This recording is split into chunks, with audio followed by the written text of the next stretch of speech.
disinilah saya berkarya. Selamat pagi untuk kita semua, salam sejahtera.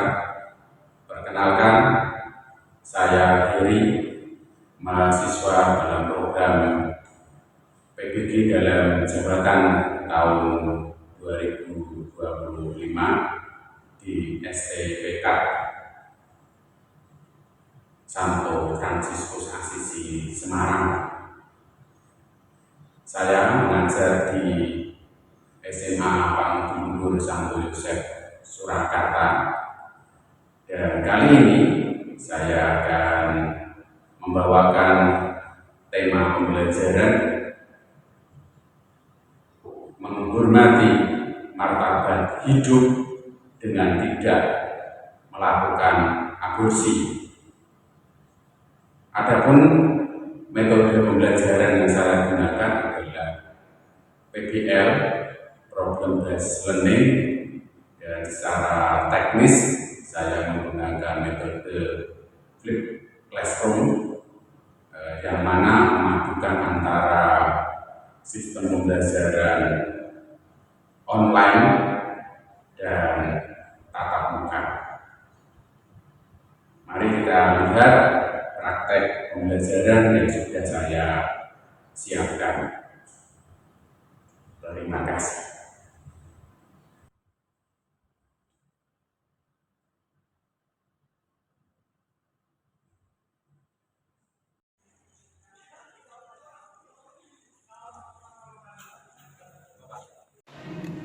Ya, anak-anakku, selamat pagi. Dari siapa yang tidak masuk? Masih Simon. Ya, semoga lekas membaik, lekas sehat.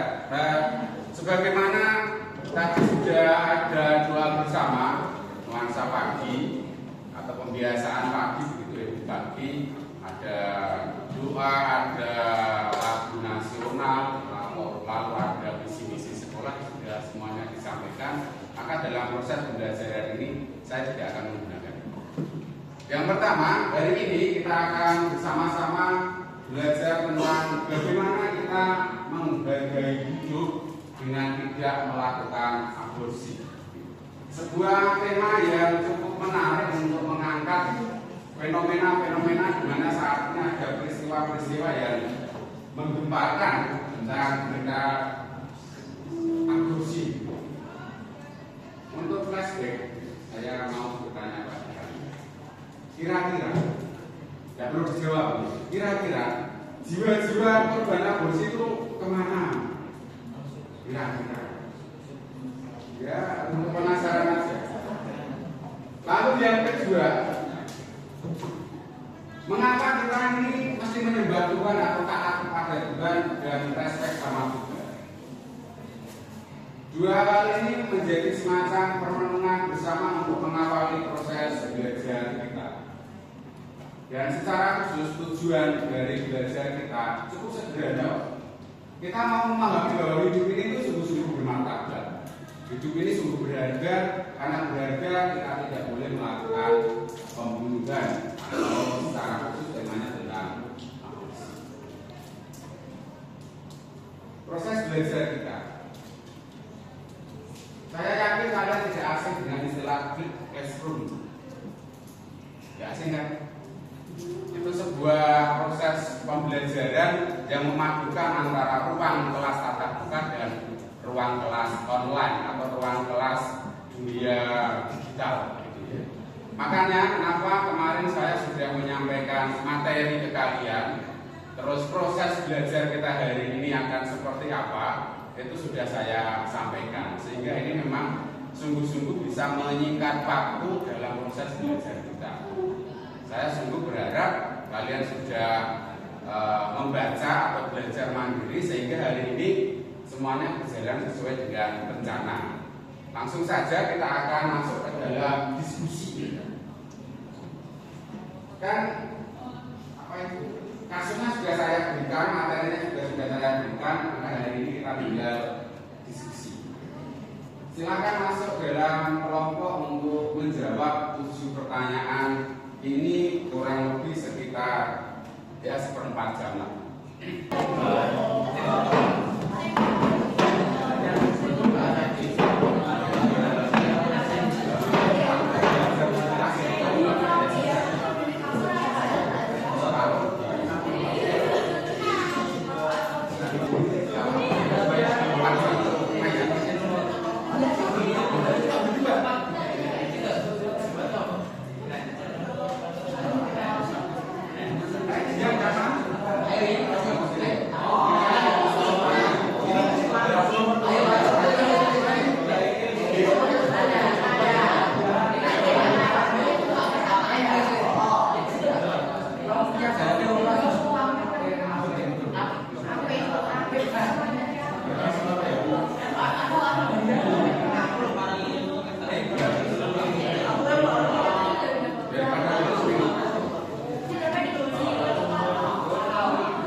Sambil kalian belajar diskusi, nanti salah satu di antara kalian sebagai kelompok saya minta secara acak random gitu ya untuk presentasi. Karena kalau dengan waktu yang kurang lebih tidak sampai 1 jam, terus semua harus presentasi, waktunya tidak cukup. Ya, nanti dengan pertemuan kelompok yang belum presentasi, monggo dilanjut diskusinya.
Sampun deh, jadi kita lanjutkan supaya proses proses presentasinya berjalan dengan baik dan karena di kelas flip classroom begitu, maka mohon HP Androidnya dikumpulkan dulu.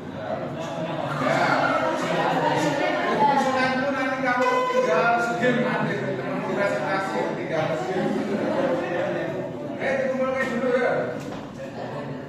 Ya memang berat sih kalian mengumpulkan itu ya. Tapi ya ini belajar. Monggo.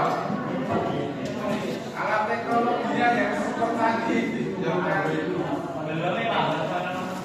Ya nggak apa-apa, selesainya aja. Selesainya. Nanti kita ikuti dinamika presentasi dari kelompok. Kalau ada yang tidak sama, kalian boleh bertanya atau diskusi. Mari yuk. Sedapatnya sebisanya aja. Nanti kita lanjutkan dengan proses belajar dengan yang presentasi atau presentasinya.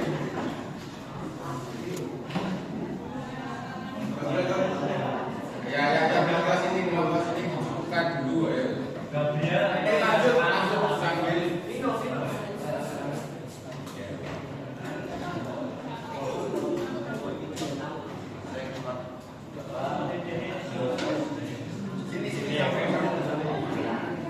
Kamu itu sudah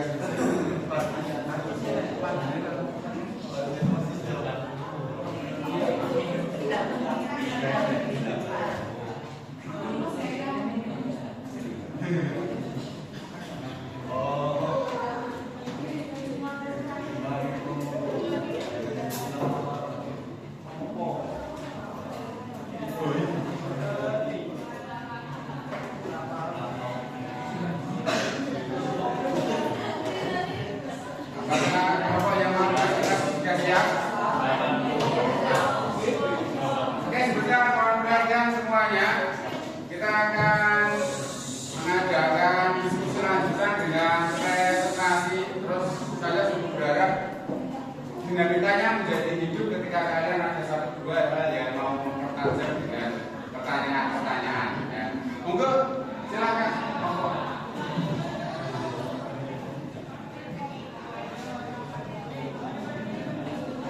Selamat pagi teman-teman. Selamat pagi. Hari ini kelompok kami akan mempresentasikan hasil diskusi kami tentang aborsi. Sebelumnya perkenalkan nama saya Joko dan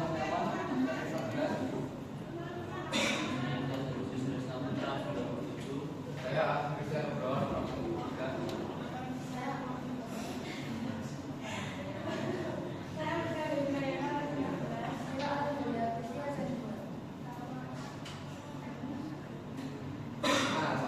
Jadi soal pertama adalah berapa jumlah kasus aborsi di Indonesia? Menurut data Institut pada tahun 2000, estimasi aborsi adalah 57. Aborsi untuk setiap 1.000 perempuan berusia 15 hingga 49 tahun. Angka ini terbilang tinggi dibanding dengan Asia secara regional.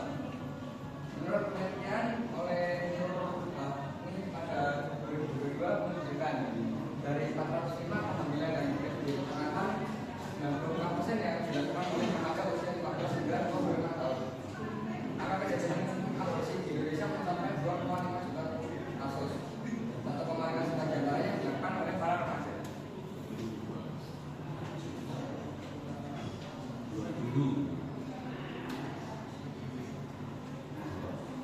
Terus saya kedua, mengapa masih terjadi aborsi?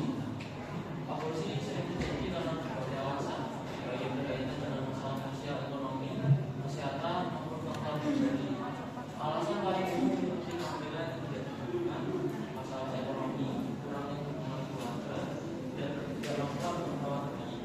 Selain itu, aborsi bisa dilakukan jika kehamilan membawa kuat atau kondisi medis lain.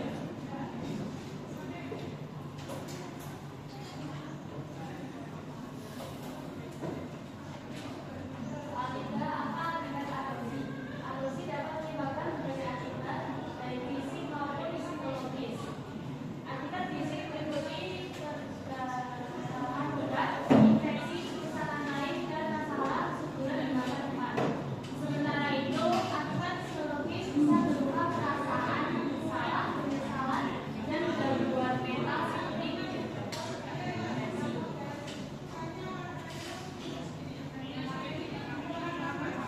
bagaimana cara mencegah aborsi? Untuk mencegah aborsi, beberapa cara yang dapat dilakukan meliputi penggunaan kontrasepsi, pendidikan seks, dan menghindari aktivitas seksual yang berisiko. Selain itu, penting untuk memahami dampak negatif aborsi dan mencari dukungan jika mengalami kehamilan yang tidak diinginkan.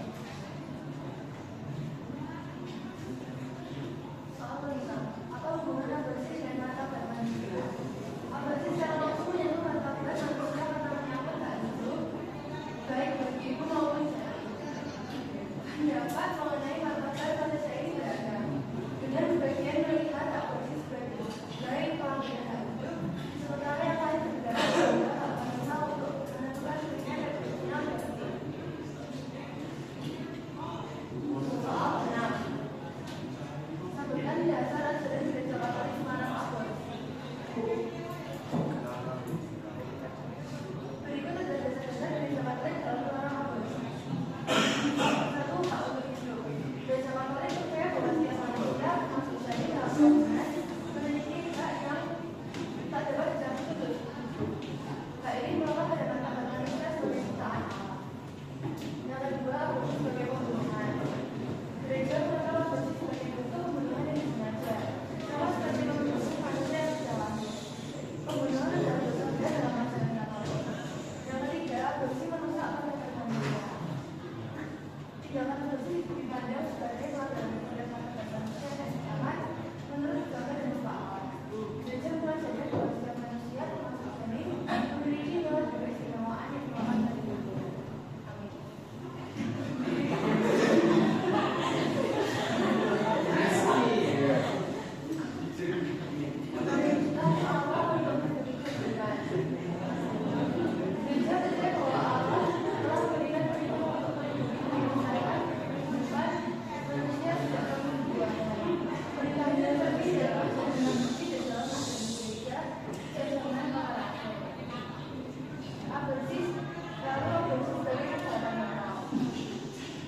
Gereja mengajarkan bahwa aborsi adalah kejahatan moral yang menyebabkan perusahaan dan komunitas Katolik.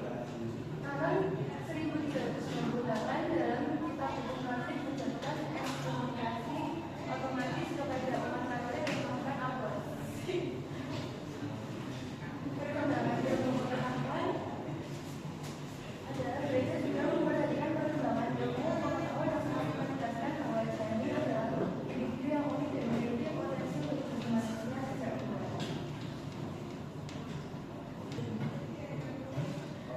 Sekian dari kami, terima kasih.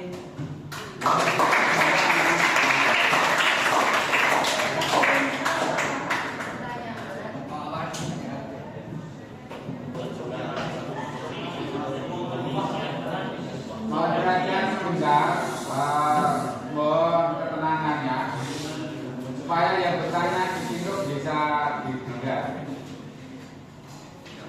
Sebenarnya juga kasus aborsi di Indonesia itu tentang usianya masih remaja dan 15 sampai 25 tahun. Nah, kenapa anak remaja seperti usia 15, 16 itu sampai 25 tahun itu melakukan aborsi, padahal secara nanti di nomor 2 itu kan ada daerah intinya apa sih yang membuat masalah itu. Nah, remaja itu selain masalah pribadi juga ada seperti masalah lain atau tidak melakukan sampai untuk organisasi sudah melakukan aborsi. Apakah kelompok paham yang ditanyakan tadi?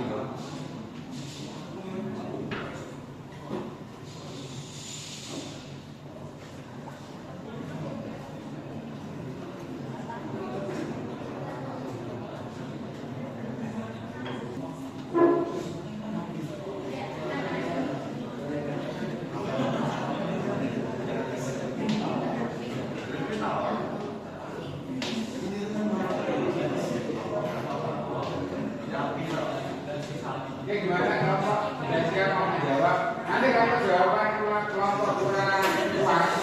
Nanti kita berak meminta jawaban dari teman-teman. Nah, kita belajar juga. Monggo dipersilakan. Oke.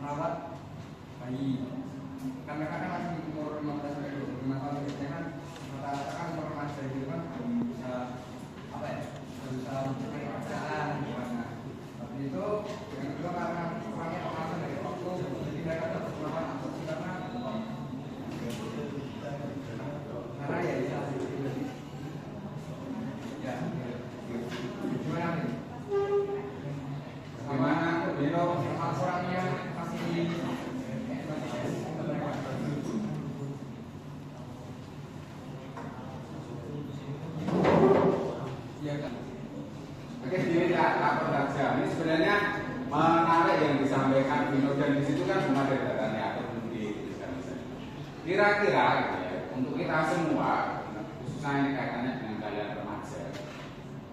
Yang jelas datanya itu banyak remaja yang hamil di luar nikah lalu akhirnya melakukan aborsi. Dari data itu tahun 2022 itu tadi sebenarnya ada 1.500 orang, 1 juta, 1,5 juta ya. 1,5 juta itu remaja, artinya remaja kan banyak sekali. Apakah yang ada di sini kira-kira itu ada hubungannya dengan lifestyle enggak? Di situ kan belum ada tulisan. Yang gaya hidup itu ya, apakah kira-kira ada ya kaitannya dengan gaya hidup? Gaya hidup kekinian gitu. Nah, kan itu belum dipaparkan kan? Yang gaya hidup kekinian itu kan belum dipaparkan. Lalu ini kan sangat isu yang sangat aktual di dunia sekarang kaitannya dengan lifestyle atau gaya hidup kekinian. Kira-kira menurut kalian bisa ada itu sebagai penyebab terjadinya aborsi di lingkungan remaja? Biasanya salah satu akibat dari bentar-bentar penelitiannya menjadi proses belajar bareng-bareng kita. Ya, akibat infeksi itu biasanya kaitannya dengan metode aborsi non medis. Tahu? Non medis itu ya, bahasa populernya lewat dukun gitu ya. Jadi mereka membantu aborsi, pengguguran janin ini, tetapi tidak melalui langkah-langkah atau metode medis. Kalau metode medis kan para dokter gitu ya, yang eksekusi. Nah, ini yang eksekusi itu dukun gaji misalkan gitu ya.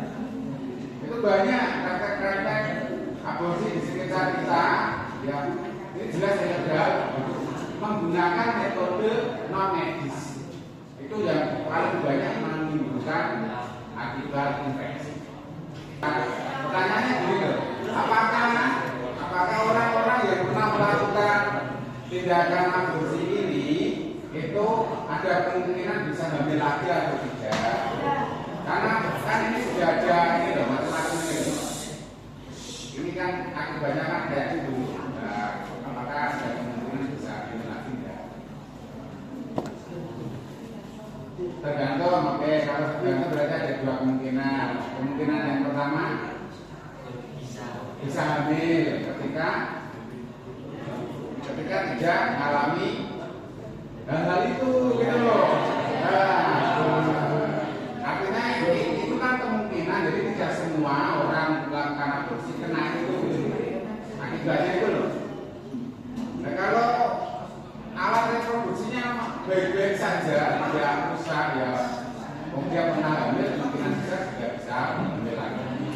Nah, kemungkinan yang kedua tidak bisa ketika ini gampang ini.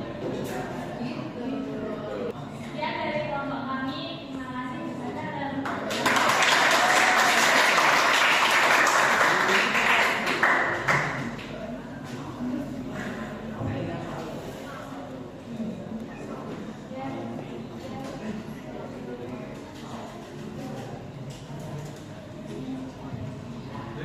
terima kasih untuk kelompok yang sudah membantu proses belajar kita bersama. Masih ada waktu. Kira-kira apakah kalian masih ada hal yang mau ditanyakan? Kalau tidak ada, mari kita bersama-sama simpulkan. Simpulkan. Siapa yang akan membantu menarik kesimpulan kita pada pagi hari ini? Saya pancing. Prinsip yang pertama. Prinsip yang pertama, hidup ini adalah ya, hidup ini adalah kesempatan, oke ya. Nah, yang pertama adalah hidup ini itu anugerah, pemberian Allah. Ini prinsip yang pertama. Lalu prinsip yang kedua, hidup dan mati manusia itu haknya siapa? Haknya Tuhan. Haknya Tuhan, hidup dan mati itu hanya Tuhan. Maka manusia sebenarnya tidak boleh intervensi intervensi, tidak boleh campur tangan. Tidak boleh campur tangan. Nah, kira-kira aborsi itu campur tangan manusia atau tidak? Iya, lalu campur tangan manusia. Jadi dengan sendirinya tindakan aborsi itu merupakan pelanggaran pada martabat manusia atau kejahatan yang tidak berkenan di hadapan Tuhan.